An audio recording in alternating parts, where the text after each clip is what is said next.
Decoding everyday English. It's a tiny bit off.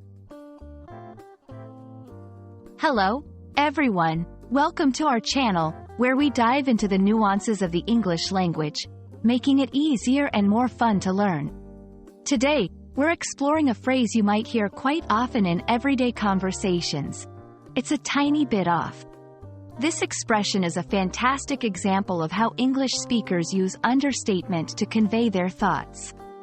Stay with us as we uncover the meaning, usage, and context of this intriguing phrase.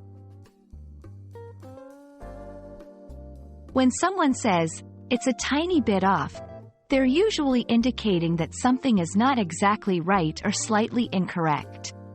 The key here is the understatement. The issue might be minor, or it could be more significant, but the speaker chooses to downplay it. This phrase can refer to anything from a flavor in a dish, to the timing of an event, or even to someone's mood. Understanding the context is crucial for grasping the full extent of what's being conveyed. To bring this phrase to life, let's look at a few examples. Cooking. The soup tastes good, but it's a tiny bit off. Maybe it needs more salt? Music. Your piano playing is beautiful, but the timing in the second verse is a tiny bit off. Work. The report looks great, but the financial projections are a tiny bit off. Could you double-check the figures? In each case, the phrase is used to gently point out a flaw or discrepancy, often as a precursor to a suggestion for improvement or a request for correction. English is rich with expressions of understatement. Here are a few variations and similar phrases that also serve to softly convey that something isn't quite right.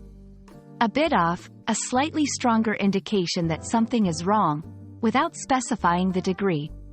Not quite right, another gentle way of saying that something doesn't meet expectations. Slightly off, similar to a tiny bit off, but might imply a slightly more noticeable discrepancy. Understanding these variations can help you better express nuances in your conversations or writing. That's a wrap on "It's a tiny bit off." We hope this video has shed some light on this understated yet expressive phrase.